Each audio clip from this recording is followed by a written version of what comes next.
काय झालंय तुला रडायला? काय झालंय? काय काय बोलायचं तुला? बाहेर जायचंय बघा, त्याला बाहेर फिरायचंय. तुला घरात नाही आवडत? नाही आवडत? बाहेर जायचंय. ची तब्येत बरी नाहीये, त्याला ताप आलाय, त्याला दात येत आहेत म्हणून तो रडतोय. काय झालं बाबू तुला? असं बाहेर आमच्या इथं मुलं सर्व बॅडमिंटन खेळत आहेत. हे मुलं मस्ती करतायत.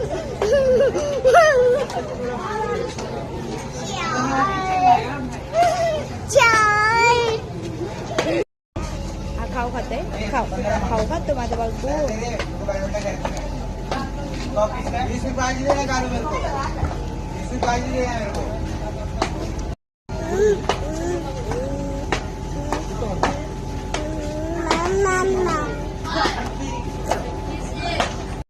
खाली खेळायचं होतं म्हणून खाली उतरलाय. बॅडमिंटन खेळतोय मित्रांसोबत. आमच्या इकडची मुलं बॅडमिंटन खेळतोय, राऊंड मारतोय, सगळी गल्ली फिरतोय. दात बघा कसं काढून हसतोय. खाली खेळ